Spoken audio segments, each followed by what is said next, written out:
Passion of the Christ అనే మూవీని తీసినటువంటి డైరెక్టర్ మెల్ గిబ్సన్ ఆ చిత్రాన్ని చాలా అద్భుతంగా చిత్రీకరిస్తున్నారు. యేసు ప్రభు వారిని కొరడాలతో కొట్టేటటువంటి సన్నివేశం వచ్చినప్పుడు అక్కడున్న రోమన్ సైనికుల యొక్క కొరడాలకు 4 శాఖలుంటాయి. ప్రతి శాఖకు 4 గాలపు ముళ్ళు ఉంటాయి. ఒక్కసారి ఆ కొరడాతో కొడితే 16 చోట్ల చీలిపోతుంది. ఆ సన్నివేశాన్ని వారు ఒరిజినల్ గా తీయాలి అనే ఉద్దేశముతో యేసు ప్రభు వారి యొక్క పాత్ర పోషిస్తున్నటువంటి జిమ్ క్యావిజల్ అనే వ్యక్తిని అప్పటికే అతని దేహం అంతా ఒక కవచంతో నింపారు. అయితే అతనిని బండకు బంధించి మొదటి దెబ్బను కొట్టారు. ఆ వ్యక్తి చాలా అద్భుతంగా ఎమోషనల్ గా నటించాడు. రెండవ దెబ్బ కొట్టారు, అదే స్పందన అతనిలో ఉంది. ఆ మూవీ తీస్తున్నటువంటి డైరెక్టర్ అనుకుంటున్నాడు చాలా అద్భుతంగా ఈ వ్యక్తి నటిస్తున్నాడు అని.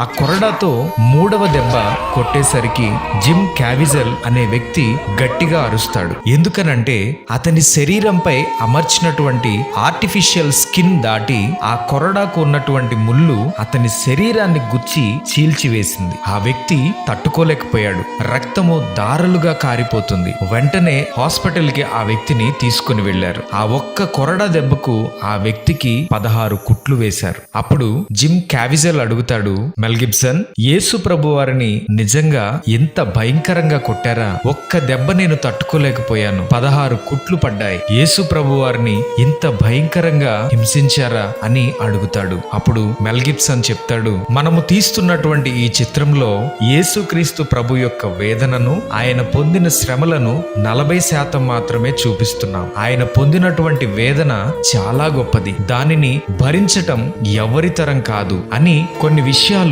యేసుక్రీస్తు ప్రభు వారి గురించి చెప్తున్నప్పుడు హాస్పిటల్లోనే బెడ్ మీద ఉన్నటువంటి జిమ్ క్యావిజల్ అనే వ్యక్తి వెంటనే మోకాళ్ల మీద పడి ఆయనను సొంత రక్షకునిగా అంగీకరించి మారు మనసు పొందుతాడు. అప్పుడే ఆ వ్యక్తి ఒక తీర్మానం తీసుకుంటాడు, నా శరీరం బలహీనమైనప్పటికీ ఎలా అయినా ఈ చిత్రాన్ని పూర్తి చేయాలి. సర్వ మానవాళి కొరకు, అందరికీ పరలోక రాజ్యాన్ని ఇవ్వటం కొరకు ఆయన పొందిన వేదనలు, శ్రమలు కళ్లకు కట్టినట్లుగా చూపించాలి అనే ఉద్దేశముతో ఆ వ్యక్తి మరలా ఆ చిత్రంలో ఆ పాత్రను పోషించటానికి సిద్ధపడతాడు. సిలువ మోస్తున్నప్పుడు అతని భుజము చెదిరినప్పటికీ, భయంకరమైనటువంటి జ్వరము ఉన్నప్పటికీ ఆ వ్యక్తి ఆ చిత్రాన్ని పూర్తి చేస్తాడు. ఆ చిత్రాన్ని చూసి కొన్ని లక్షల మంది ప్రభువును తమ సొంత రక్షకునిగా అంగీకరించారు.